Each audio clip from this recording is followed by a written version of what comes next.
and welcome to the Hoop Collective podcast. We talk about the NBA, which we are doing just after midnight on Thursday morning, just after the conclusion of the NBA draft, at least the first round. Joining us from the Barclays Center, where all the action went down, is Tim Bontemps. It's too bad it wasn't the end of the draft. Yeah, tomorrow will be great. Second round, I'll be there. You can watch it on ESPN. Joining us from the Dallas Mavericks practice facility. I don't know if they have a name for that facility or if that's just what it's called, where Cooper Flagg was drafted tonight, is Ben MacMahon. Howdy, partners. I do believe there's a title sponsor, but I can't think of it off the top of my head. All right. I am in Bristol, my annual one night only visit to Bristol for the draft.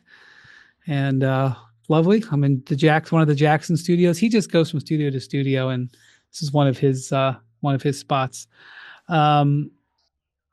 So I don't know, Bontemps, what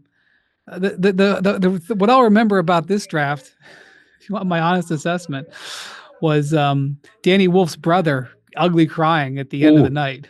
It's a tough one. It's one of my favorite moments. Oh my God, I loved it. And also Walter Clayton Jr.'s daughter, who stole the show. I just love the family shots. I honestly, I can't get enough. I wish there was a feed that we had of just the family. We could just watch the families. But this draft was defined by just a couple of picks, in my view. Obviously, there'll be guys who over the next couple of years will evaluate. We're not going to know tonight. But Bontemps, the moment of this draft for me, and correct me if you think I'm wrong, was when the Jazz decided to draft Ace Bailey. That was the key moment in the draft and the swing moment in the draft. And, you know, we'll see what happens with VJ Edgecombe, and we can talk about that, and we'll see with some of the trades that were made in the draft. But to me, I thought the Jazz sort of really, nobody during the days I was talking to executives, there wasn't a good feel for what the Jazz were going to do. They take Ace Bailey. Yeah, I mean, look, the first four picks of the draft were pretty set in stone without trades. Cooper Flagg was obviously going first to Dallas, a pick that was faded apparently, including in the lottery. We'll get to that quote later from Nico Harrison. Then Dylan Harper was going to go second to the San Antonio Spurs. VJ Edgecombe, I think really ever since the Sixers got the third pick, I always sort of expected he would be the selection there. Jonathan Cavoni, our guy, had him mocked there. Then Con Kneppel, the Duke guard, was always, Jonathan's had him mocked to Charlotte for a while. And the real intrigue around the league was, what would Austin Ainge do with the fifth pick in the draft, his first draft, coming over from the Celtics? You talk to people around the league the past few days, at least for me, I don't know about you guys, nobody knew what Utah was going to do with that pick. And obviously there was a lot of intrigue around Ace Bailey, who the general consensus around the league was, after not having any workouts with any teams, he's the only American prospect who didn't work out with anybody, the widespread expectation was that he was hoping to get to the Washington Wizards at 6. And the Jazz, never getting him in the building, never getting a chance to look at him, obviously played all these games last year for Rutgers, decided to take him with the fifth pick. That was a big swing by Austin Ainge in his first draft. Obviously, Ace Bailey's a pretty polarizing prospect. He's got a ton of upside. He's also raw. He's got a lot of work to do with Will Hardy, friend of the pod. But I think it's a really good situation for him to land in. It's a place where there's not going to be a lot of pressure on him. They're obviously going to have a lot of room for him to develop and grow. He's got a great coach, great setup there. But that certainly was a curveball at the top of the draft, and it set off a chain reaction over the next 10 or 12 picks where there was a lot of picks that went away from the consensus and made for a fairly interesting middle of the draft, even if there wasn't any of the kind of veteran salary moves across the board that we really expected going into it. Yeah, and I get it from Utah's perspective. Like, okay, he didn't want to work out here. You know, it was pretty clear that he didn't want to land in Utah. But guess what? You're going to be with the Utah Jazz. What are you going to do? You're not going to collect a check like you're going to get there. They're going to put a lot of effort into his development. There is going to be, I mean, if the guy wants the ball in his hands a lot right away, I think there's certainly going to be that opportunity there. And look, man, the Jazz are, you know, depending on how you want to define it, a few years into a rebuild, and they have not hit on a single high ceiling draft pick. They've been in the lottery what is this? Is this their third straight year? What, maybe four, whatever, how many straight years they've been twice at 9, right? And then this is for 9 and 10. They got Taylor Hendricks, they got Cody Williams, Jalen Williams' brother, right? And now this pick, right? And there's not a guy who's screaming like high upside of their lottery pick so far. So this is the guy that I think had the highest upside of that pick, and it's a boom or bust. I mean, he did not have a very impressive year at Rutgers, but that size, that athleticism, the shot making ability, like he does have big time scoring potential. And outside of Larry Markkinen, that's just not something that they have on the Jazz roster right now. So I get swinging big when you're drafting 5th overall in Utah. Especially when they were the team with the worst record in the league and had very bad lottery luck and ended up with the 5th pick. And they got a guy who all season long was projected to be in the top 3. Mm-hmm. Like, that if you would have said in January that the Jazz are going to end up with Ace Bailey, they probably would have thought they were going to get the 3rd pick in the draft. So to get him at 5, if you're Utah, you got to feel good about the swing. Plus, they got Walter Clayton Jr. later in the draft, who had a really nice season at Florida, and I'm a big fan of, and I think he's got a chance to potentially be a Jalen Brunson type guy. Maybe not as good as Jalen Brunson, but a guy who won an NCAA title in college and, came on and got drafted, and he's got a chance to, I think, immediately emerge as a guy with a big voice in Utah's locker room. Well, that's interesting. It's interesting also because they've drafted Keontae George and then Isaiah Collier in back-to-back first rounds, but those guys are not Austin Ainge draft picks. Exactly right. They drafted. They really liked Walter Clayton because they drafted up 3 spots to get him. Paid 3 second-round picks to swap 21 for 18. There was some chatter as I talked to some teams today about Washington and Charlotte potentially swapping picks 4 and 6. But the thing is for Charlotte to do that, they had to make sure Con Knippel would be there at 6. That was their guy all along. Mm-hmm. And nobody knew what Utah was doing. That's during the day, people were like, what's Utah doing? People were asking me. I'm like, I don't know. I wish I could tell you. I don't know.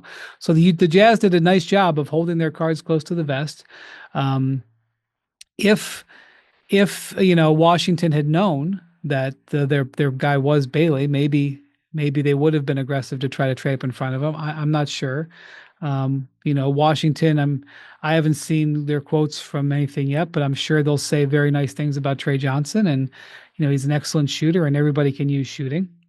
So he was the guy that went right after.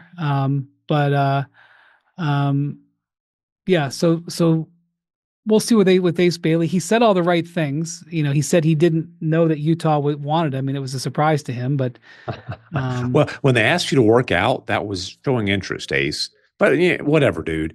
Hey, he got drafted by him. If he goes there and he's a pro, then nobody's going to end up caring about the kind of weird pre-draft process with him. Also, after the draft, just a few minutes ago, our time here, Austin Ainge was getting his press conference, and he denied that the Jazz had any discussions with the Celtics about Jaylen Brown. That was one of the. By the way, that just didn't make any sense from the beginning to me. Well, Jaylen Brown going to San Antonio for the rights to Dylan Harper and some San Antonio stuff, I would not have done it. But at least that, you could see why that would maybe have been a conversation, depending on how much you like Dylan Harper. I think the thing about Jaylen Brown, and, I am very skeptical that they would trade him. But if you're coming up with a reason why they would break them up, it's the question about whether you can field a competitive roster in 2025, or in the case of not getting Tatum back in 2026, with 2 guys that make combined over $110 million. Look, if the Celtics are going to trade Jaylen Brown or Derek White, they were going to have to get a ton back in a trade. If they had gotten a ton back in a trade for either of them, I think they'd have thought hard about it and potentially done it. But it was going to have to be a really high bar, and I just didn't. Here's 2 things I would say. One, there was a lot of chatter, as you mentioned, about Utah. That trade never made sense on either side. 2, if you look at Brad Stevens' history with the Celtics, pretty much every trade he's made This come out of left field, and people haven't seen it coming. So if with as much chatter as there was chatter too about San Antonio also. I didn't really think a lot of that either for the same reason, that the Celtics have typically under him operated pretty quietly and gotten stuff done. And with that much noise out there, it felt like sort of typical pre-draft chatter, and turned out that's what it was. So let's discuss the Pelicans draft. So the Pelicans came into the night with the picks number 7 and 23. And yesterday, we talked about on the pod, traded for Jordan Poole, traded CJ McCollum for Jordan Poole. There's some other guys in the draft, Kelly Olynyk, etc. But basically, that was the trade. So they have the 7th pick. There was some belief that they wanted to draft a big, but well, the talk was they wanted to draft Derek Queen. It was known around the league that Troy Weaver, who is from the DMV, was a big fan of Derek Queen. Troy Weaver is their number 2 to Joe Dumars, just to be clear. Correct. Used to be the Pistons GM, has been with the Thunder. I don't think he's their senior vice president of basketball operations, something like that. So that was what, yes, as Jackson chimes in, he recruited Carmelo Anthony to Syracuse. The belief was that they liked him, and there was some thought, even as the 7th pick was on the board tonight, that they would draft Derek Queen 7th overall. Yeah, and instead they gave up potentially an even higher pick in next year's draft to do it. Well, I thought Brian was going to talk about the 7th pick. I was sitting. I thought you were. The thing just stared at me. No, so 7th pick they draft Jeremiah Fears, who's a very explosive guard out of Oklahoma. Got pretty high upside. It's a big time upside swing. Extremely young, one of these kids who reclassified. He's a one and done. You're not going to look at his numbers from OU and be real impressed. Just honestly, like, he was an inefficient shoot first guard, but there's some talent there. Again, it's an upside swing. Honestly, kind of profiles pretty similarly, I think, to Jordan Poole, who they just traded for. And then, honestly, man, they better be right on Derek Queen, because they gave up the 23rd pick, and then to move up 10 spots, they gave up unprotected the best of their pick or Milwaukee's next year. And like, fellas, I don't know how you can look at New Orleans right now and look around the Western Conference right now. DeJounte Murray's out at least most of next season, and sit there and assess that and think that it's going to be anything but likely a single-digit lottery pick. I mean, look, it's a hell of a first day running a draft for Ansi Salah and the Hawks. I mean, they get earlier this week, they make the Porzingis deal, which we talked about, pretty good value play for them. They use a 22nd pick to get off Terrence Mann and get Kristaps Porzingis. Tonight they draft Asen Newell at 23, who's a pretty interesting young player. He was projected to potentially go a good amount higher than that with the pick they got in that trade, and they get an extremely high value pick next year. Obviously, we'll see what happens with Milwaukee, but there's certainly some downside potential with that Bucks pick, and upside potential in terms of it being in the lottery. And yeah, there was a lot of comments flooding into my phone about that trade and about the upside Atlanta got in it. Like, look, people thought that nobody really thought the Detroit Pistons pick was going to convey this year, and that the Pistons pick was going to be 17th. Who knows? Yeah. Maybe the Pelicans will have a great year. Maybe the Bucks will have a great year and it'll be worse. But it's a pretty good chance that the Hawks are getting a better pick than 13 next year in the draft, while keeping a pick in this year's draft to move back. I mean, it's pretty awesome work all around. And like you said, Derek Queen had better be good, because that's a hell of a price to pay to get him. Yeah. So the Celtics, the Hawks had 2 pretty good days in terms of value. What they gave up to get Porzingis was pretty good. I also want to talk about what happened with the 11th pick. But by the way, I think the Suns probably felt pretty good. depending on what you felt about Kaman Maluach. There seemed to It be was it was a weird night for the Suns. Okay, so I get it. They felt like, hey, we've stunk at center for, honestly, since they gave up Ayton, who they didn't want to go forward with. And now they've got they've got at least center depth and with really high upside with Maluach. And honestly, there's still some upside there with Mark Williams. Okay, so yeah, so what? I don't know. So let me just So the 10th pick, the Suns drafted Kaman Maluach, who I'm not sure. I wasn't obsessively reading mock drafts. I don't know how many. I think a lot of mock drafts had him going before 10. Yeah, he was that was probably the bottom end of his range for sure. Before the draft, Gavoni. I saw an interview with Gavoni, and Gavoni said if the Suns could get Maluach at 10, it would be a great night for them. You guys know, I am not going to sit here and pretend that I can evaluate players. However, he is a Brian Discovery, though. He is a Brian Discovery. Whatever. I hope for the South best. Sudan. I hope for the best for him. I'm not, convinced he's going to the Hall of Fame, but he's very much still a developmental player. Sure. He's a big 7-footer, like long and big shoulder, like a big frame, some athleticism, hands, but he's a project. Yeah, I mean, he's not going to come in and be your starting center from day one. No, Mark Williams will be. Right. So I saw people were like acting like this was. Well, just hold on before you say anything. But I think people were acting like this was don't say anything. The Wolves drafting Ricky Rubio and Johnny Flynn in back-to-back picks. Like, they were like, wait a minute, why would you draft a center? You just traded for one. They made Shams broke the news within minutes of them drafting it.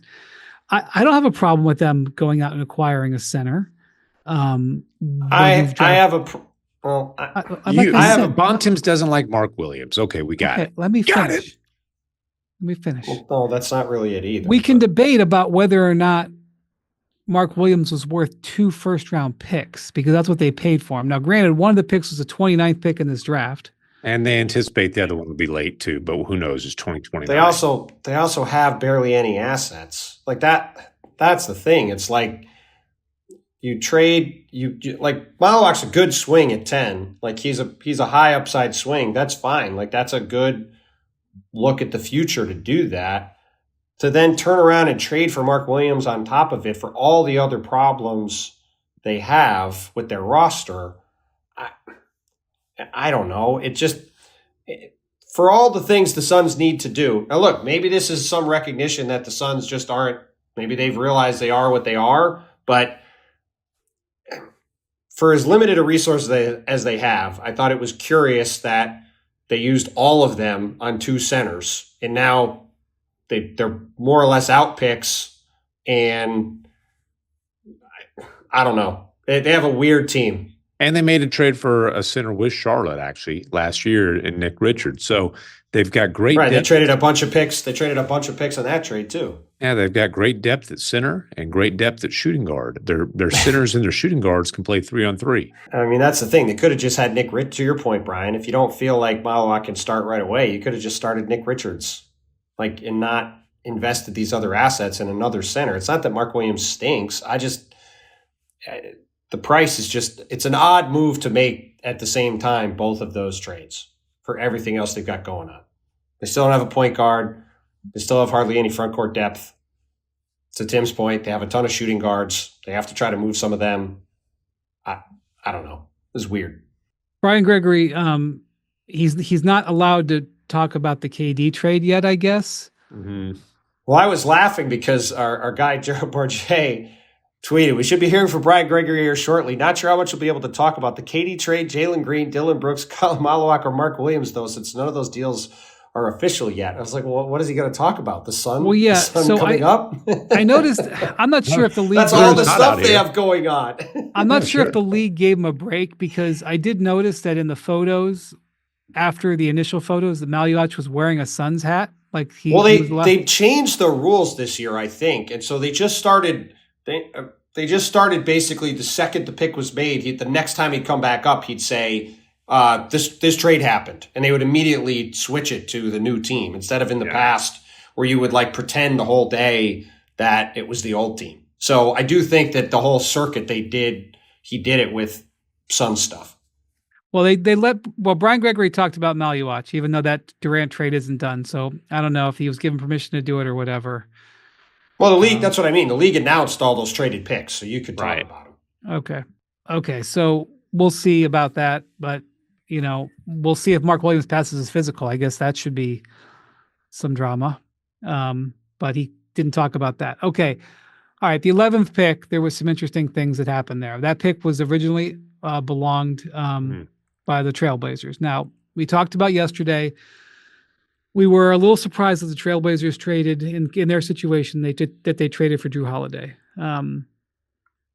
So when I heard that the Blazers made a deal with Memphis, I was like, I wonder what's in this trade, because Memphis has, the Desmond Bane trade was, going backwards a little bit, whatever, the pick-based trade. And, we talked about Portland. Maybe they're like, trying to level up and, trying to make it a little bit more attractive for Drew Holiday to be there. And I was like, did the Trailblazers acquire like some veteran players or player for this pick? I was on the edge of my seat to see that. And then it became clear that it was just a pick trade. And they were swapping picks with the Grizzlies, who were at 16. And then I was interested because the Grizzlies, their front office, Zach Kleiman and his staff, have a history of doing very well on draft night. They don't bat 1,000. They've had guys that haven't worked out, but they've had some really good guys who worked out, especially guys they've traded up for. They also have a history of being very aggressive about players they like. Yeah. Yes. Well, Zaire Williams being a notable exception when Trey Murphy was that pick, but yes. Well, like they traded up on draft night to get him too. Did they trade up for Jake LaRavia? I can't. No, I don't remember that. Well, anyway, they've had some hits. So they've traded up to trade Cedric Coward, who was a trendy pick. He played, I think, at 3 different colleges. He started off at a D3. Yeah. Went to Eastern Washington, was really good there. Transferred to Washington State, the Eastern Washington coach, who was kind enough to send me a free shirt when I was in my gear collecting phase. Went to Washington State. Coward went with him. Had a shoulder injury. Only played 6 games. Got in the transfer portal. Signed with Duke, but stayed in the draft, and now he's with the Memphis Grizzlies. But 6'5" and change, 2 wingspan, long, athletic, 3-and-D type. This is the guy who, kind of profiles as the kind of guy they want to put around Ja and Jaren Jackson Jr. And, they really had similar, kind of profiles a little bit similarly to, God, why am I blanking on my guy's name who's going to be their starter, took Marcus Smart's job, was a Washington. Jalen Wells, thank you. Who also from Washington State. Also from Washington State after starting off at a D2. So, kind of similar stories there. And, they want these long, athletic, really good defensive wings around these guys, and clearly targeted Cedric Coward and moved up to get him and gave up one of the 2028 first they got in that package for Desmond Bane from Orlando. I know that Memphis, obviously they traded up for him, but Memphis was excited about that. They thought they needed another big wing after that trade, and they're certainly hopeful that he can be that kind of player for them. We'll see what happens with him. I wish him a great career. Okay. The 16th pick that they got that was switched, the Grizzlies had the 16th pick, traded up for 11. So that meant the Blazers drafted at 16. And then we had truly one of the moments of the draft. Because the Grizzlies drafted, is it not Hanson Yang? Why does it say Yang Hanson in all these places? Yeah, there's some confusion on which is the first name and which is the last name. I've seen it both ways. So All right. I think it's Hanson Yang, and if I'm wrong, feel free to chastise me. Our system has it as Yang Hansen. Okay. So All it's right. one or the other. Anyway, he's a 7'1". Let's just go one name. We're going to call him Yang. Okay. He's a 7'1" prospect from China. Now, I have to say, there was probably quite a few people in the NBA. Has there been a first round? I haven't looked at our notes. Has there been a first round Chinese pick since, Yi Jianglian? I don't know. It's been a long time since there's been a first round Chinese pick. Okay. Pat, do you want me to just read Jeremy Wu's analysis of it? Yeah, go ahead. It's hard to imagine a more surprising pick coming in the first round. The Trailblazers moved back from 11 and took a huge swing on Hansen. He's arguably the most gifted Chinese prospect to come along in some time, but also a player nobody around the NBA was readily expecting to go this high in the draft. Yang is a gifted offensive player, plus passer for his position, who was one of the standouts at the NBA Combine, playing his way into the early second round of our projections. But for him to hear his name called this early by a team that already has a young center in Donovan and Clingan is a fascinating decision by Portland. The fit question doesn't make a ton of sense at face value, pointing to the fact that the Blazers must be major believers in Yang's ability and their ability to develop him. How this move plays out will be one of the draft's most fascinating long-term subplots. My favorite moment of the draft was I was standing with Kirk Berger, one of the lawyers from the union, watching the draft, and Bowen, one of our great producers who runs our international group, hustled over to the cameras and had them point up into the stands because he was sitting halfway up the stands because he was not in the green room. He was not expected to be drafted. He just happened to be there. And everybody was like, where's the camera going? And it was pointing up to this 7-footer in the crowd, and completely out of left field pick. And I was dumbfounded by the Blazers doing this. I mean, to go from trading for Drew Holiday on Monday to drafting a project center when they drafted a center with the 7th overall pick in last year's draft. And by the way, they still have DeAndre Ayton on the team. And Robert Williams. Robert Williams. I give up on what Portland is doing. Well, that's not going to matter because I don't think this guy's going to play that much this year. But I mean, okay, that's fine. So they made a real aggressive, expensive win now move with Drew Holiday, and then they drafted a project in the first round. I mean, I guess I don't know. It's fine to draft a project, but there was just a real surprise that he was drafted this high. So this high, he's a center on a team that's already got a long-term, you would think, long-term answer at center. I mean, Donovan Clingan when he was not able to get on the court, especially the second half of the year, like I think he's going to be a good player. Mm-hmm. So, I mean, that was a wild move. Completely it was interesting. Certainly was. Yeah. Okay. Was there any other, I think there's again, you guys know that I don't analyze these. I don't have the bandwidth to analyze these guys. The people that I was with tonight, the numbers on the board guys, here in Bristol, they were very excited about the Spurs getting Carter Bryant, the defensive 3-and-D wing out of Arizona, and felt that was really quality for them. That pick that they got it with was a Hawks pick that they got for DeJounte Murray, but they thought that Carter Bryant was good value alongside Dylan Harper. I don't know. I haven't asked enough of people yet, but I like that pick for them. I mean, Carter Bryant should be a nice fit long-term with Victor Wembanyama and De'Aaron Fox and the other pieces the Spurs have. He fits pretty well as another 3-and-D wing. Colin Murray-Boyles going to Toronto was interesting. He was a super highly rated analytics guy, big time. Some comparisons to Draymond Green, some questions about his shooting, and obviously it's ironic he's going to Toronto because they have a lot of questions about shooting across the board, but he's got a chance to be an impact defensive player. He's an interesting fit. We talked about the Clayton pick earlier. I mean, mentioned the Asa Newell pick that I liked for Atlanta, getting him at 23. Kasparas Chaconius, who played at Illinois, was supposed to be a lottery pick. He ends up falling to 20. Not sure. Bontemps just wanted to show off that he could pronounce that name. Oh, I did. I asked several people to figure out how to say it today because I didn't know. But he was projected to go as high as maybe 10 or 11 or so. The Heat ended up getting him at 20. Okay, let's talk about the Nets. Well, I was just going to say the other super interesting thing in the draft was the Nets came into the day with 5 first-round picks, and the big question was, what are the Nets going to do? Like the two questions this morning were, what is Utah doing at 5, and what are the Nets doing? Because the Nets had these 5 picks, 8, and then 19, and 3 picks in the 20s. And were they going to take 5 picks? They were indicating in the morning they might take all 5 players. People thought they'd probably try to move up in some form.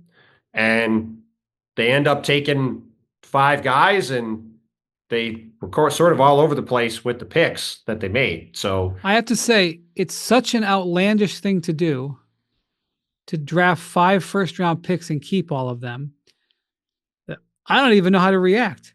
I'll just tell you this. You're not going to want to see the Long Island Nets in the G League next year. I mean, I think all those guys are going to be playing for the Brooklyn Nets because they are just about. I mean, Ben Seraph, I mean, I guess maybe he might stay over, but they had a roster that was pretty devoid of long-term pieces anyway, and I suspect they're all going to be playing for Jordi Fernandez and the Nets next season. Well, and maybe 2 of them will turn out to be all-stars. I don't know. I've just this strategy is so unusual. I don't even know what to make. Maybe it's mad genius. Maybe it's insane. Like I don't know. Historically, picks in the mid to late 20s are not that desirable because you have to guarantee them 2 years, and almost everybody you're going to take for at least 3. Mm-hmm. And if you draft a guy in the high 30s, you don't have to pay him as much. You don't have to guarantee him as long. The picks in the late 20s are usually not that valuable, but they were very happy to have all these picks in the 20s. So I'm, and there was the Kings traded in the not surprisingly, the Thunder had 2 picks tonight, and they traded one of them. They traded one of them to the Kings because they can't take all these players on. They have a full 15-man roster. So they drafted Thomas Sorber from Georgetown, who I think he's also represented by Bill Duffy's agency, the same group that represents Jalen Williams and Chet Holmgren. They were pretty excited tonight. They had 4 picks in the top 15, with Sorber being the 15th one. He could be an interesting long-term fit next to Chet and could potentially replace Isaiah Hartenstein. But that's the thing. Like the Thunder aren't sure they're going to be able to keep their role players in another 2 years. And one of the first guys up that they're going to have to worry about is Hartenstein, but that's a discussion for a different day. Well, but I just mean like he'll probably spend the year with the Blue, and he could maybe be in their rotation the year after that. But they had this second pick in the first round at 24. There was a lot of chatter that maybe Oklahoma City would move up in the draft to go get somebody. They wound up staying at 15. And then they do this trade with Sacramento, where Sacramento gives up a top 16 protected pick in 2027 that becomes seconds if it doesn't convey. Forget about Oklahoma City for a second. My point is that there were teams trying to move in to the 20s. Yeah. And the Nets still held all of them. That's my point. Well, they had a pretty empty roster. So now they have a roster full of first-round picks. Okay. I mean, I would have done it this way, but that, if there was a team that could roster 5 first-round picks, it's this Nets team. Yeah, well, I mean, listen, they're cheap labor for a few years. Maybe they'll pile them all together and trade them for a star in 18 months. What do I know? Also, perhaps they will help them be in position to draft a star next season. Next year at this time. That's also my point. I think they're going to be I think they'll be very helpful on that front. While we're talking about the Nets, can I ask, what do you think they're doing with Cam Thomas? I would assume Cam Thomas winds up being re-signed. He's a restricted free agent this summer. I would not be very excited about paying Cam Thomas. He's a pretty divisive player. He obviously can really score it. I'm sure he wants a good amount of money. He's rep by Alex Aratzis from Octagon now. He's changed agents a couple times.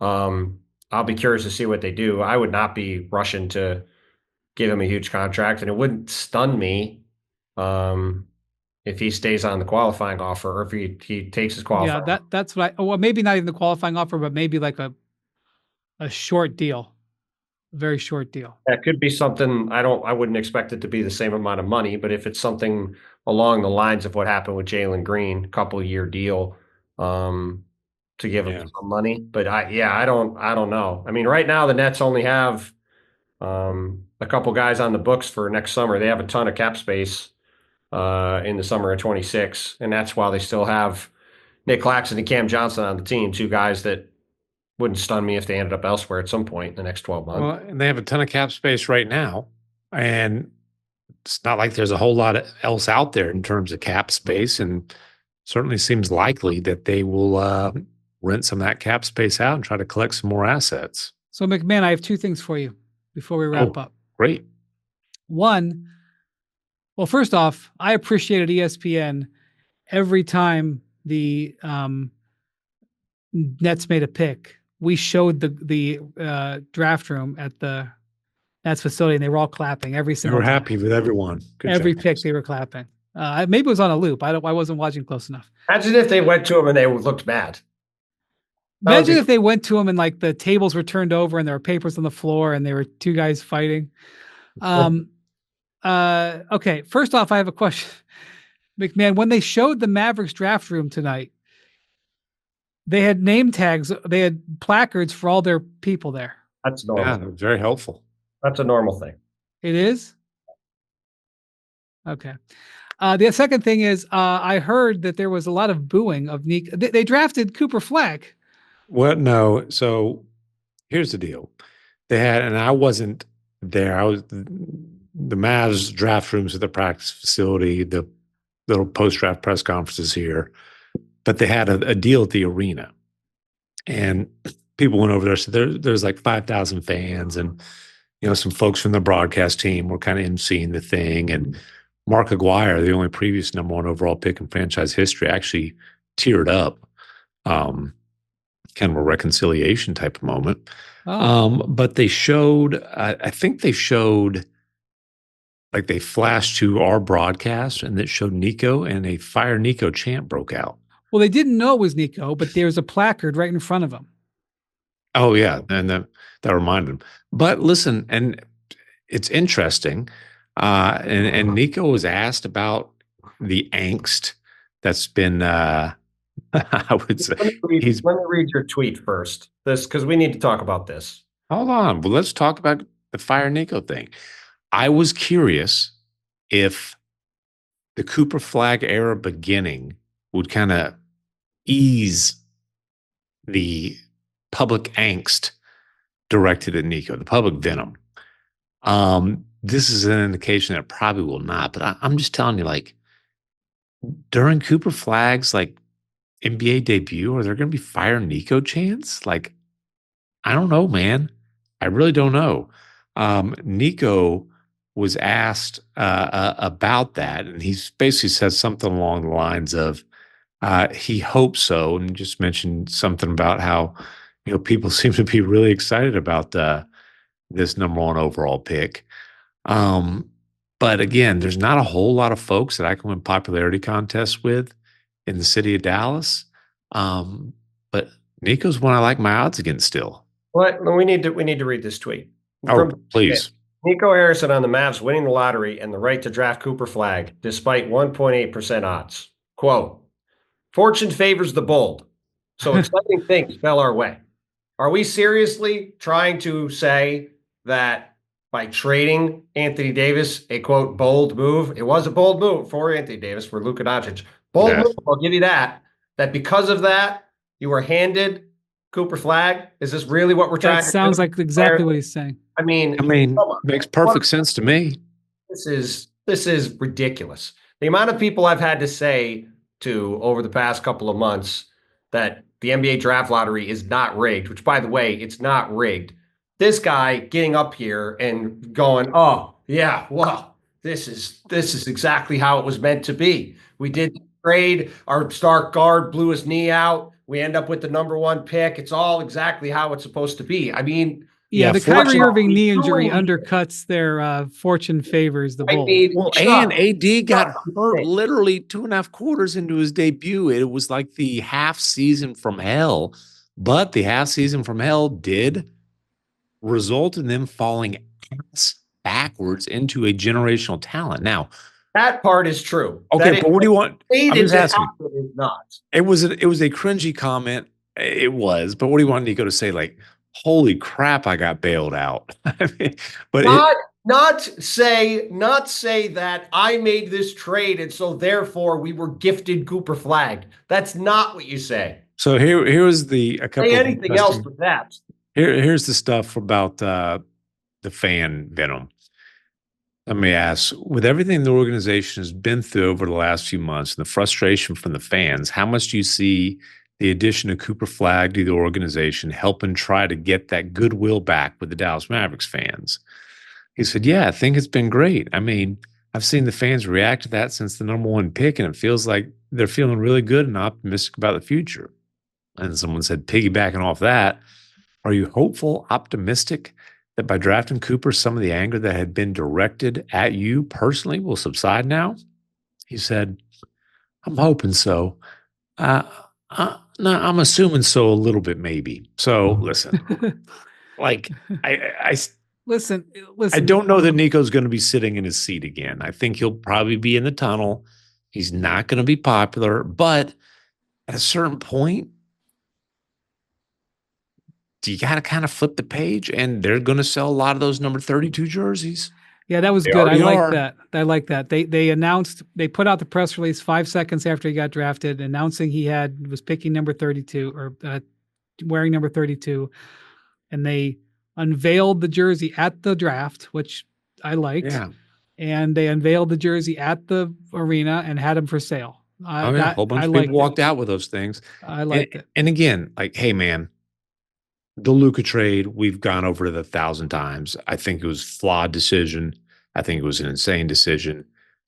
But he ain't coming back to Dallas. It's done. You're getting Cooper Flag in here.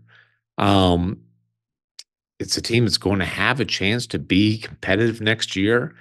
And it really bails them out long term. If this kid is what everybody thinks he is, it really bails them out of what would have been a dark time after this little mini window closes.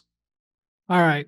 Well, there's more draft coming tomorrow. There also should be, there's definitely some active trade talks that weren't involving picks. And we'll see, we was chasing a few today. I think we're going to see some more player movement before the end of the week, especially once it clears that there's not going to be picks involved in some of these trades. I don't think there's any mega stars being traded, but I don't know. But there's definitely some more action coming. So we'll keep an eye on it and we'll talk about it. All right. Thank you to Jackson, our producer, who also helped produce tonight's show here in Bristol. Thank you to MacMahon. Thank you to Bontemps. One more thing. Oh, I don't know if it'll be in time for people who are listening to this pod, but tomorrow. Oh, okay. Tomorrow, we have a very special edition of First Take with MacMahon and Bontemps. Yeah, the TWT edition. This is going to be spectacular. Well, I'm telling you. They said Wendy's Bolton. There's going to be all sorts of things to discuss on the show. Yeah, this is like a 2-for-1 trade. It's like Luka's leaving, and I'm Anthony Davis, and Bontemps is Max Christie coming in to replace him. Yeah. Listen, this is awesome. I love it. I hope you guys enjoy it. Make us at the Hoop Collective, who know about your ridiculous nature, the two of you, make us proud. I don't think it's Bontemps' D-Bud. It's mine. No, I know, but it's not so much. I know Bontemps has been on. It's more about you guys doing it together. Yeah, that's the downside. It's going to be great. I'm very much looking forward to it. It's a great time in the schedule. At the after the draft, before free agency, you guys are going to have topics. Don't do anything to embarrass us, but definitely make us proud. Have I ever embarrassed you? You embarrassed yourself a few times. Don't be afraid to show them who you are.